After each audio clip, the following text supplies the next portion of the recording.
someone truly change simply because they fall in love? Oh, that is the million-dollar question, isn't it? Right. I mean, I want you to really think about that for a second.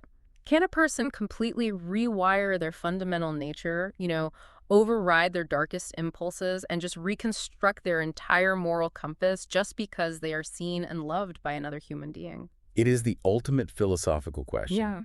And honestly, it pulls us straight into some uh, very murky psychological waters. Oh, definitely. Because we're socially conditioned to believe that love is this omnipotent healing force. Yeah. But when you look at the raw mechanics of human behavior, or, well, in the context of what we're unpacking today, vampire behavior. Right, vampire behavior. Yeah, the reality of change is rarely that poetic. It requires agonizing friction. Which is the perfect primer for today's deep dive.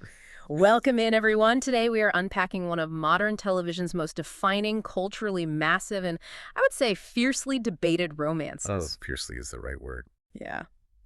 Damon Salvatore and Elena Gilbert from the Vampire Diaries. And our mission today is to extract the core psychological lessons from this controversial love triangle. Exactly. We are going to break down the mechanics of why this specific dynamic fractured an entire fan base, how a character like Damon actually evolves, and we are going to attempt to answer the ultimate question: did Elena make the right choice? I love this topic because the cultural footprint of this show is genuinely fascinating. Yeah. I mean, you can walk into a room today, years after the finale, say the names Damon and Stefan, and just watch people instantly divide into warring factions. It's so true. I've seen friendships almost end over this. Right, but the real meat of this discussion isn't just picking a favorite vampire brother. No. The fascination lies in what this fictional relationship reveals about our own real-world relationship with vulnerability, the heavy burden of redemption, and why we are so frequently drawn to people who are, on paper anyway, completely disastrous for us.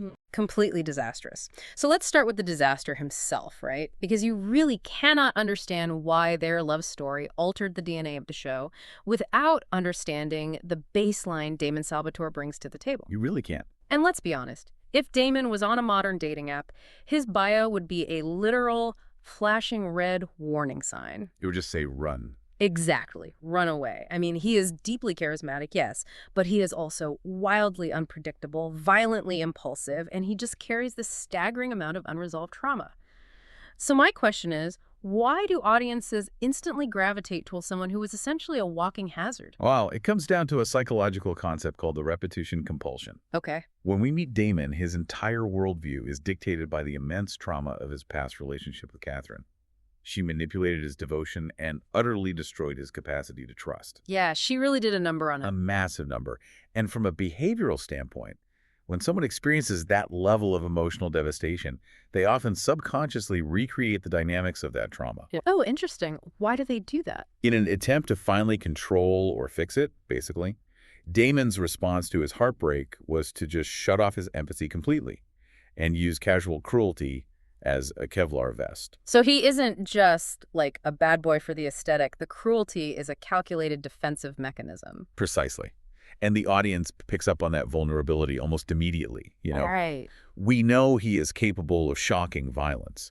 But because we see the origin of his pain, we understand that his cruelty is masking this all-consuming capacity for love. Wow. The psychological hook is that he buried his humanity alive, and the audience is just waiting for someone to dig it up. Enter Elena Gilbert, shovel in hand. Shovel in hand, exactly. She is the ultimate foil here. While Damon's instinct is to, burn the world down when he's hurting, Elena is the emotional center of gravity. She really is. She's deeply compassionate, fiercely loyal, and somehow, despite suffering her own catastrophic grief, her instinct is always to heal.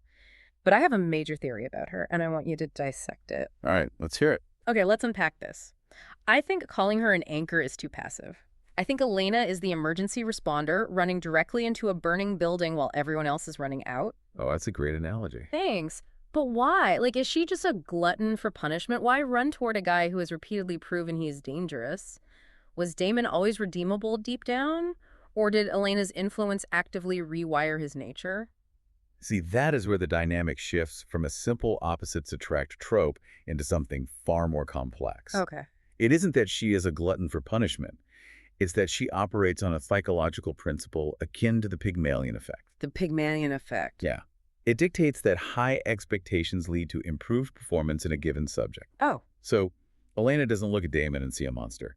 She relentlessly expects him to be better. Oh, wow. She holds up a mirror reflecting a version of Damon that is capable of nobility and grace. So she doesn't just ask him to change. She genuinely expects him to, which kind of traps him in a way. It creates immense psychological pressure. Yes, he suddenly has something to lose, which is her high opinion of him. Right, because he finally cares what someone thinks. Exactly.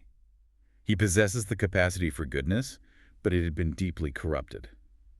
Elena's unwavering, stubborn belief in his potential provided the emotional scaffolding he needed to start rebuilding his own morality. He didn't want to prove her wrong. I have to stop you there, though, and push back hard on this. Okay, go ahead. Because we are hovering dangerously close to a very toxic, very prevalent cultural trope here. We see it everywhere, right? The I can fix him narrative. Ah, yes. The classic trap. Yeah. I struggle with celebrating a storyline where a woman acts as a rehabilitation center for a violent man. I mean, why are we romanticizing a dynamic where Elena has to take on this massive emotional burden to pull Damon out of the mud? That is a highly valid critique, and it is the exact trap of a surface-level reading of their relationship. Okay, so go deeper for me. If you look closely at the mechanics of their interactions, she isn't actually fixing him. A better way to understand their dynamic is through the concept of kintsugi. Kintsugi. Yes. It's the Japanese art of repairing broken pottery with gold. Kintsugi doesn't try to hide the cracks or pretend the bowl was never broken. It illuminates the fractures and makes the brokenness part of the object's history and strength. Oh, I love that. So Elena isn't erasing Damon's darkness or acting as his therapist. She forces him to acknowledge his own fractures. And crucially, he does the exact same thing to her. Yes. It wasn't a one-way street. He didn't just passively absorb her goodness. Exactly the opposite. And this brings in Carl Jung's concept of the shadow self. Oh man, we're bringing in Yoon. Okay, lay it on me. Jung proposed that we all have repressed, dark, or socially unacceptable desires that we hide from the world. Our shadow. Right. And Elena spent the beginning of the series completely suppressing her own shadow. She was playing the role of the perfect, safe, grieving daughter. She totally was. Damon systematically forced her to confront her own shadow. He challenged her to stop playing it so agonizingly safe, to embrace her darker, more spontaneous impulses, and to actually live, rather than just survive her circumstances. So it's less good girl tames the bad boy, and more two broken people violently colliding and forcing each other to integrate their shadow selves. That's exactly what it is. That makes the chemistry make so much more sense. It wasn't just physical attraction. It was the intoxicating relief of finally being truly seen, ugly parts and all. They didn't have to perform for each other.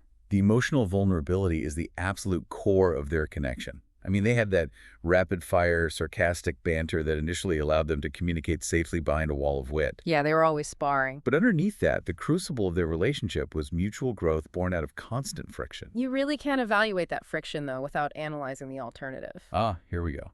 Yep, we have to talk about Stefan. The great debate.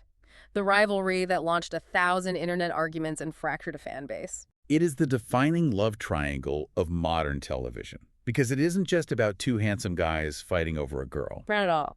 It is a fundamental philosophical debate about what constitutes a healthy, enduring love. I look at it this way. If Stefan is a house built on a solid, unbreakable concrete foundation, Damon is the kintsugi pottery we just talked about. That's a great way to put it. Stefan is safe. He represents respect, fundamental goodness, and security. He was the stable ground Elena desperately needed when her entire life is in a free fall of grief. But, you know, a concrete foundation, while incredibly safe, is static. It doesn't move. The key metric that behavioral analysts point to when comparing the two brothers is how they handle the concept of autonomy. Oh, that's huge. It is. Stefan honors Elena's choices to a fault. He loves her compassion and her humanity, and he respects her agency so much that he will literally let her make decisions that put her in mortal danger. Even when it makes no sense. Right. There is a famous sequence where Stefan honors her wish to save someone else first, which ultimately results in her drowning. He respected her autonomy even when it cost her life. Which is the ultimate tragic martyrdom. It really is. And that is where Damon is the polar opposite. Damon's love is consuming, often chaotic, and utterly utilitarian. He does not care about honoring her autonomy if it means she ends up dead. No, he doesn't care at all. He will feed her his blood against her will. He will compel her. He will do whatever it takes to keep her breathing, fully accepting that she will hate him for it. It's the ultimate trolley problem, and Damon will pull the lever every single time if it means saving Elena, even if it burns down the rest of the world. Which forces the audience to ask a very uncomfortable question. What's that? What is more valuable in a partner? Or someone who respects your soul enough to let you die? Or someone who cherishes your physical existence so much they will violate your free will to keep you alive? That is the crux of it. Stefan was the love that protected her soul, but Damon was the love that challenged her spirit. And if we look at the metric of sacrifice, it's fascinating. Stefan is a classic martyr. He literally gives up his freedom, his humanity, and his soul multiple times to save his brother and Elena. It is grand and sweeping. But Damon's sacrifices are entirely different. They are quiet. They are self-erasing. Yes. Damon repeatedly steps back when he feels his darkness will contaminate her. He voluntarily takes the blame for horrific choices so that Stefan or Elena won't have to carry the psychological guilt. He becomes the villain in the room so they can keep their hands clean. Which perfectly sets up Elena's ultimate decision. She chooses Damon. She does. But here's where it gets really interesting, because I want to tear into the justification for that choice. Okay, let's do it. Because the burden of redemption here is staggering. We can talk about Kintsugi and shadow selves all day, but I am bringing in the anti-redemption perspective, and I am bringing it in loudly. Fair enough. Damon's past actions are horrific. He abused people, he manipulated people, he snapped the neck of Elena's brother in a fit of rage. I mean, you cannot simply erase a massive body count and a history of profound violence with a few romantic speeches, a tragic backstory, and a really great jawline. The resistance to his redemption arc is arguably the most valid critique of the entire narrative. Thank you. Because in the real world, you cannot outlove a history of violence, period. No, you can't. A tragic backstory does not mitigate abusive behavior. The argument against them as a couple is anchored in the reality that his past casts a permanent, incredibly dark shadow over their romance. So how do we reconcile that? Are millions of viewers just completely delusional, cheering for a toxic dynamic? I wouldn't say delusional, no. Because if a guy like Damon walked into a coffee shop today, we would tell our friends to run in the opposite direction, change their phone numbers, and maybe file a restraining order. Does love excuse harmful behavior? This is where we have to establish the psychological firewall between fiction and reality. Hey, break that down for me. In reality, love absolutely does not excuse harmful behavior, and compassion cannot cure a violently toxic partner. But fiction serves a vastly different psychological purpose.